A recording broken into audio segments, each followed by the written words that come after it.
overview.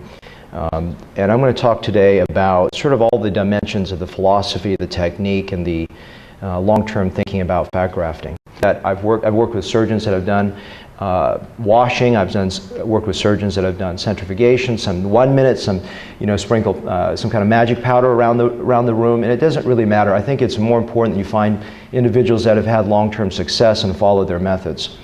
So what do? I process the fat to basically 3,000 RPM at 3 minutes. I do wick the top, the supernatant after I've disposed of it, and just to make sure I wick off all the lyse fat cells. But again, not so critical.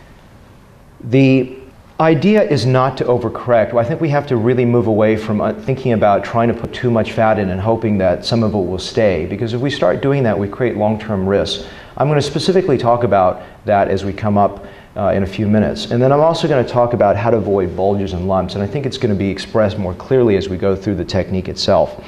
The other thing is I like to think about fat like cottage cheese, and what that means essentially is that fat is a very soft, pliable contouring element. It is not like Perlane or Restylane or something that has more lift potential. So in lips and lines and other areas of either high mobility or folding, I think it's an oversell to talk about fat being a great modality for that. And I actually tell my patients specifically and address that issue that it's not necessarily, in fact, it's not great for that. And if they get some changes in there, fantastic, but don't expect them. And what's interesting is that's honestly how most people have sold fat, is for lips and lines, and I actually sell them the exact opposite. I,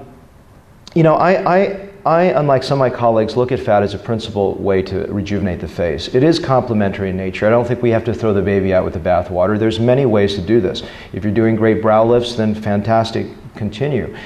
We saw some of Corey's work that's amazing, and the concept is not to say that there's one way to do everything, but I think that the goal is to say if this seems to work well for you, fantastic, and you can mix it with different techniques. Today I rarely do brow lifts. I find that the fat does a good job of what I want it to do, but I think as we go, as we mature with any procedure that we do, we move beyond the cookbook and start to see differently. And so we're going to talk about some of the thoughts and refinements I've had over the years toward the end of the talk. The idea is just to start with something easy and maybe a volumetric foundation that can help most patients that require volume. And then obviously, as we start to think about judgment, maybe some ideas, and these are just general volume ideas. Obviously, as you refine your thinking, my numbers are slightly different from this actually, but that's okay. We all refine those numbers over time.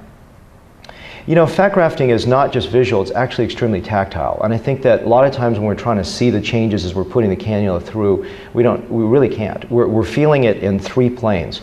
So the 3 planes that I encourage you to visualize are supraperiosteal deep tissues. I really think it's almost impossible to get subperiosteal, and there's no reason for that.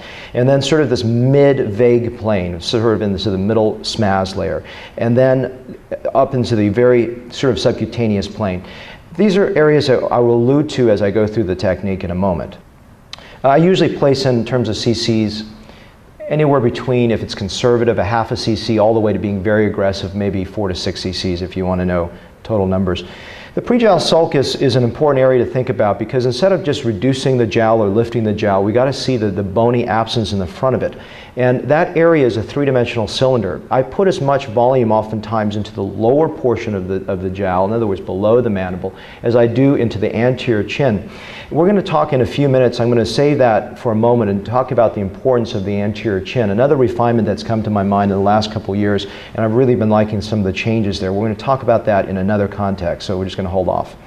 Let's talk about framing the eye. This is a lady, some plasma skin resurfacing, a very conservative upper skin only blepharoplasty, and a fat transfer. And as you see, it doesn't do very much for the folds and lips, but it does a nice job in terms of blending the face and creating a nice transition zone and blending all those areas together, including a slight degree. This is a very conservative buccal fill. As my own mother at 70. And so what's really interesting is when I go back and look at her photos when I was a child with her, is that her brow and her eyelid skin was actually so low that it was hanging over her eye and actually receded upward. And if you can think about it, particularly in the Asian patient, if you're aggressive up there and you cut a lot of skin, you get this very high arch crease that looks extremely bizarre. And so for her, by putting fat in there, I'm actually able to lower it back down to a more reasonable height for both an Asian and also the way that she used to look in her 30s, and she's just turning 70 in that photo. This is a lady on the left that's had a very aggressive By the way, I did a transconj left on my mom as well. The upper eyelid on the lady on the left, you can see a very high articulated brow, almost a slight degree of A-frame deformity, and this is lowering that brow. Another lady in her 50s, and sort of looking at some of the old photos about 20 years prior. A lady also in her late 50s, and you can see some volume changes there. This is also with, she had some bad lower face work, and I just did also some lifting in the lower face and also a little blepharoplasty and chemical peels at the time when I was doing those. So restoring identity too, this is a lady that has very large cheek implants. Obviously I know that when you do cheek implants it's much more conservative, but this is just, I took out the implants and then sculpted the face and blended the buccal zone into the anterior chin so that everything looks a little bit more unified. This is a no makeup to no makeup comparison at a year, and you can see that this over lifted brow, just blending it down. You can actually, if you put fat into the lower recess of the upper eyelid into the brow, you can actually transition that very stark over articulated brow and make it look a little bit more blended. A lady that has large cheek implants who do not want those removed, and this is just blending the face with fat below and in front of the cheek implant instead of putting, and I didn't put any volume into the cheek, over the cheek implant because I wanted to de-emphasize it. So let's talk about what happens with fat over time. I think one of the big controversies, this is where it's going to be a little redundant for my talk on Wednesday, is thinking about long-term ideas. So what happens with it over time? I use a hair transplant model. I'm going to tell you what that means. The goal is to think about the fat grafting, when it dips at 3 months, why does it dip? We'll explain in a moment. Why should you not go back there and rush to do a touch-up? I think it's a big mistake. And so you want to avoid overfilling and you want to avoid early touch-ups because there's an evolution over a period of a couple years. So what is this? And I was thinking about this. A huge practice, part of my practice is hair restoration, so I started to think about that as a similar paradigm. And I think it fits. I mean, obviously you can disagree with me. And the goal is that both of them are micrografts in the face, and they both need blood supply. Unlike a free flap that has a sutured anastomosis, this is a little micrograft that needs blood supply. It's truly a graft. An example is I had a lady that came to me a couple weeks ago that had a very overfilled upper lip with fat, and she came to me I think about 5 years after her work, and I did a lip reduction on her. It's all filled with fat in there.